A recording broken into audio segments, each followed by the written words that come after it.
Praise the lord. మన ప్రభువును మన రక్షకుడైన యేసుక్రీస్తు వారి ప్రశస్తమైన నామంలో మీ అందరికీ మా హృదయపూర్వక వందనములు.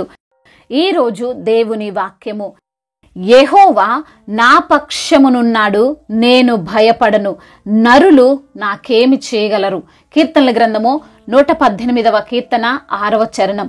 The Lord is with me, I will not be afraid, what can mere mortal do to me. Psalms chapter 118 verse 6. ఈ రోజుకు గాను కృపగలిగిన దేవుడు మనకు అనుగ్రహించిన వాక్య భాగమును బట్టి ధ్యానించుకుందాము. ప్రభునందు ప్రియమైన సహోదరి సహోదరులారా, దేవుడు మన పక్షముగా ఉంటుండగా, మనల్ని ఆయన కాపాడుతూ రక్షిస్తుండగా, ఆయన దీవెనలు మనపై నిత్యము కుమ్మరిస్తుండగా మనము దేనికి కూడా భయపడవలసిన అవసరం లేదు. ఈ రోజున నీకున్న సమస్యలను బట్టి, నీకున్న శోధనలను బట్టి, నీవు ఉన్న భయంకరమైన పరిస్థితులను బట్టి బహుశా భయపడుతున్నావేమో, కలవరపడుతున్నావేమో. నా వైపుగా ఎవరు లేరు, నాకు తోడుగా ఎవరు లేరు అని నీవు ఈ రోజున కృంగిపోయావేమో. అందునిమిత్తమునే ప్రభువైన యేసు నీతో మాట్లాడుతున్నాడు, భయపడకు అని.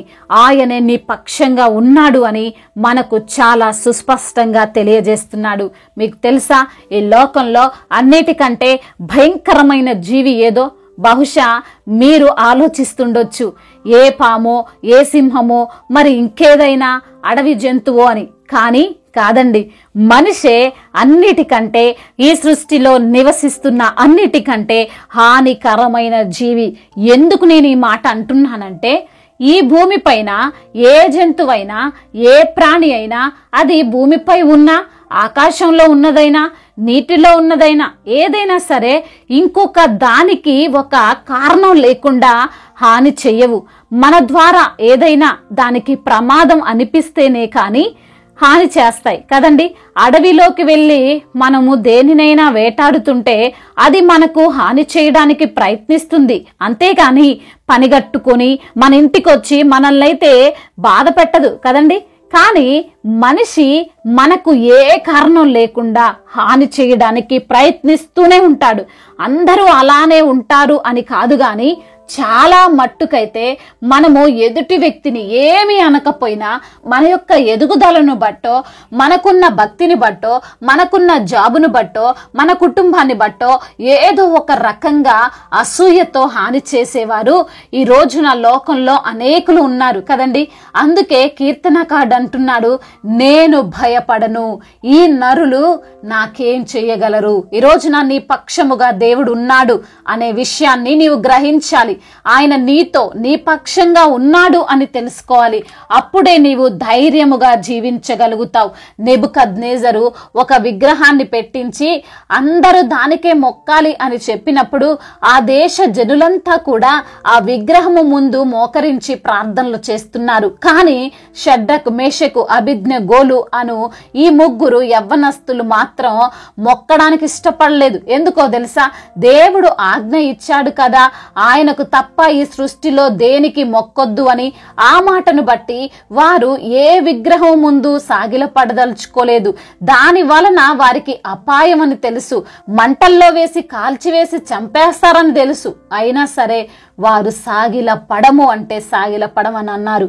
బహుశా వారు ఈ మాటే మనసులో అనుకొని ఉండొచ్చు, మా దేవుడు మా పక్షంగా ఉండగా ఈ రాజు మమ్మల్ని ఏం చేయగలడు అని. వారు విశ్వసించిన విధంగానే వారు అగ్నిగుండంలో వేయబడినప్పటికీ వారు క్షేమంగానే ఉన్నారు. ఈ రోజున ఈ మాటలు వింటున్న ప్రియమైన సహోదరి సహోదరులారా, నీవును ఈ లోక సంబంధమైన మనుషులను చూసి భయపడే వ్యక్తిగా ఉండొద్దు. ఎంత కష్టమైనా, ఎంత కఠినమైన స్థితి ఉన్నా దేవుని మాటను మీరకుండా ఆయన కోసం నీవు నిలవబడు. ఆయన నీ కోసం తప్పక నిలవబడతాడు. ఏ నర మానవుడు నిన్ను ఏమి చేయలేడు. యేసయ్యను విశ్వసించావని ఉద్యోగం తీసేస్తా అని అంటున్నారేమో, ఇంట్లో నుండి వెలివేస్తా అంటున్నారేమో, నిన్ను మానసికంగా వేధిస్తున్నారేమో, నీ మీ యొక్క వ్యాపారమును నష్టం చేయాలని చూస్తున్నారేమో, ఏం పర్వాలేదు, ఎన్ని ప్రయత్నాలైనా వారు చెయ్యనివ్వండి. వారు మిమ్మల్ని ఏం చేయలేరు. ఎందుకంటే నీ పక్షమున ఉన్నది నిన్ను గెలిపించబోతుంది, నిన్ను నడిపించబోతుంది, నీకు సహాయము చేయబోతుంది ఈ లోక సృష్టికర్త అయిన దేవాతి దేవుడు. కాబట్టి ఎవరి మాటలకు, ఎవరి బెదిరింపులకు నీవు భయపడొద్దు. ఏ అనారోగ్యానికి నీవు కృంగిపోవద్దు. ఎట్టి పరిస్థితుల్లో న్యాయమును వదలొద్దు. నరమాత్రులు నిన్నేమి చేయలేరు.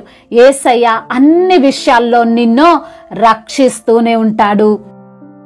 దేవుడి మాటలను దీవించి మన హృదయములో ఫలింప చేయునుగాక. వాక్య భాగమును బట్టి ప్రార్థించుకుందాము. ప్రతి ఒక్కరు కూడా ప్రార్థనలో ఏకీభవించగలరు. ప్రార్థన. సర్వశక్తిమంతుడా, సర్వాధికారి, గొప్ప తండ్రి, మీకు వందనములు, స్తోత్రములయ్యా. ఈ రోజున వాక్యము ద్వారా మీరు సూటిగా తేటగా మాతో మాట్లాడారు.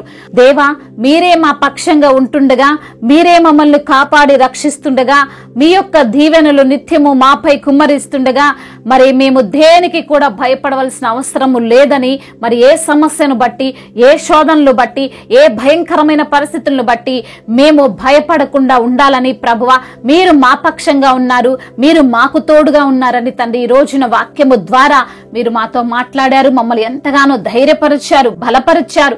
అందును బట్టి మీకు స్తోత్రములు. అవును దేవా, అయా మిమ్మల్ని నమ్ముకున్న బిడ్డలముగా మేముండి అయా మరి తండ్రి మీ పైన మా భారం వేసి నిశ్చింతగా ఉండడానికి మీరు సహాయం చేయండి.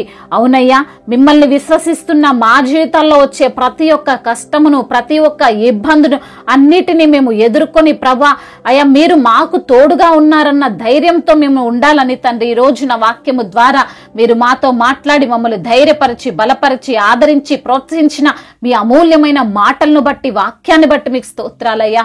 అవును దేవా, ఎందరైతే బిడ్డలు ఈ రోజున అయ్యా మిమ్మల్ని నమ్ముకున్నామని నిందలు అనుభవిస్తున్నారేమో, మిమ్మల్ని విశ్వసిస్తున్నామని మరి తండ్రి వారి జీవితంలో అన్నిటినీ మరి కోల్పోవలసిన పరిస్థితి వస్తుందని దిగులు చెందుతున్నారేమో, వారిని బట్టి ప్రార్థిస్తున్నాం తండ్రి. వారికి మీరు తోడుగా ఉన్నప్పుడు, వారి పక్షముగా మీరున్నప్పుడు అయ్యా ఎటువంటి వ్యక్తులకు మేము భయపడాల్సిన అవసరం లేదని, ఎటువంటి కష్టానికి మేము అయ్యా దిగులు చెందాల్సిన పని లేదని ప్రభువ బిడ్డలను తండ్రి ధైర్యముతో నింపండి. అదే విధంగా అనారోగ్యముతో బాధపడుతున్న ప్రతి బిడ్డకు యేసు నామముల స్వస్థతను దయచేయండి.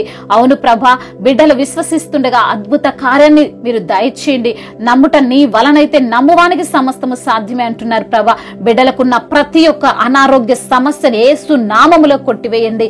ఆర్థిక సమస్యల నుండి విడుదల దయచేయండి. అప్పుల భారాల నుండి విడుదల దయచేయండి. కుటుంబ సమస్యల నుండి వారిని లేవనెత్తండి. అవును ప్రభా, కుటుంబంలో అయా గొడవలు, అల్లర్లు, భార్యాభర్తల మధ్య అసమాధానము అయా మరి తండ్రి అయా ప్రతి ఒక్క అపవాది క్రియ వారి కుటుంబంలో రాజ్యమేలుతుండగా ప్రభా యేసు నామములో వారి కుటుంబంలో శాంతిని, సమాధానాన్ని, నెమ్మదిని దయచేయమని బ్రతిమిలాడుకుంటున్నాం. అదే విధంగా ఉద్యోగము లేని బిడ్డల నిమిత్తము ప్రార్థిస్తుండగా తండ్రి మంచి ఉద్యోగము బిడ్డలకు మీరు అనుగ్రహించండి.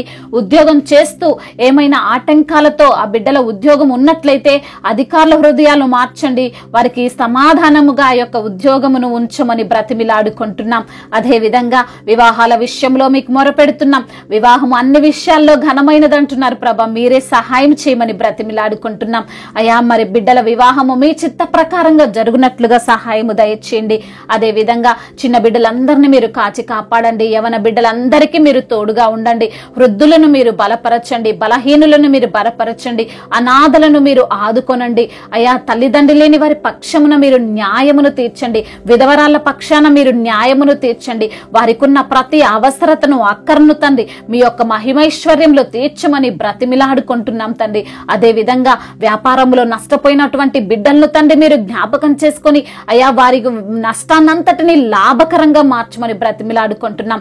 అయా చేతుల కష్టార్జితాన్ని దీవించండి. అయా మరి ఏ పని లేక ఉన్నటువంటి బిడ్డలకు మంచి పనిని కల్పించండి.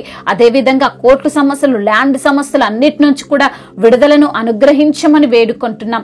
మరి అదే విధంగా ప్రయాణాల్లో ఉన్న ప్రతి బిడ్డకు మీరు తోడుగా ఉండండి. అయ్యా వారు వెళ్లే ప్రయాణం అంతటిని సుఖముగా, సౌఖ్యముగా, క్షేమకరంగా ఉండునట్లుగా కృప చూపించండి. అదే విధంగా వీసాల విషయంలో, పాస్పోర్ట్ విషయంలో మరి తండ్రి మీరే సహాయం చేయండి ప్రభువా. అయా మరి బిడ్డలు ఉన్నతమైనటువంటి అయా స్థానములో ప్రతి బిడ్డను మీరు నిలవబెట్టుకోమని బ్రతిమిలాడుకుంటున్నాం. అదే విధంగా దైవజనులందరికీ మీరు తోడుగా ఉండండి, వారిని మీరు బలపరచండి. అయా సువార్థికులను మీరు బలపరచండి, మిషనరీస్ ని మీరు బలపరచండి. అయా నీ యొక్క సువార్తను ప్రకటిస్తుండగా ప్రభువా అయా వారిని తండ్రి మీ శక్తి చేత, మీ బలము చేత నింపమని వేడుకుంటున్నాం. అధికారులందరికీ మీరు తోడుగా ఉండండి అయ్యా. మరి తండ్రి దేశాన్ని తండ్రి మీ యొక్క కాపుదలలో భద్రపరచండి.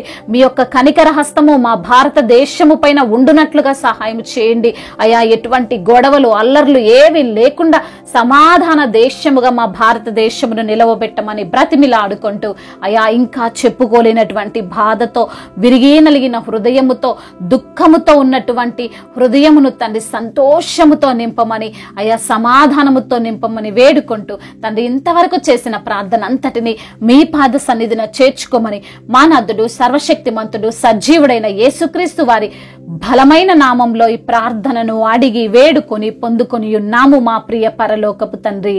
ఆమేన్.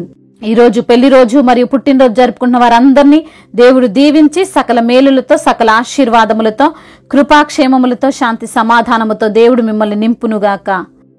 మీ యొక్క ప్రార్థన అవసరతలను మాకు తెలియజేయగలరు. మీ కొరకు మేము తప్పక ప్రార్థిస్తాము. మొదటిసారిగా మన యొక్క ఆదరణ వాక్యం చూస్తున్నట్లయితే తప్పకుండా మీరు సబ్స్క్రైబ్ చేసుకోగలరు. అదే విధంగా ఈ యొక్క వాక్యము మీకు ఆశీర్వాదకరంగా ఉండినట్లయితే మీరు కూడా ఈ యొక్క వాక్యాన్ని కనీసం ఒక 10 మందికైనా షేర్ చేయగలరని మరి దేవుని పేరట మనవి చేసుకుంటున్నాం.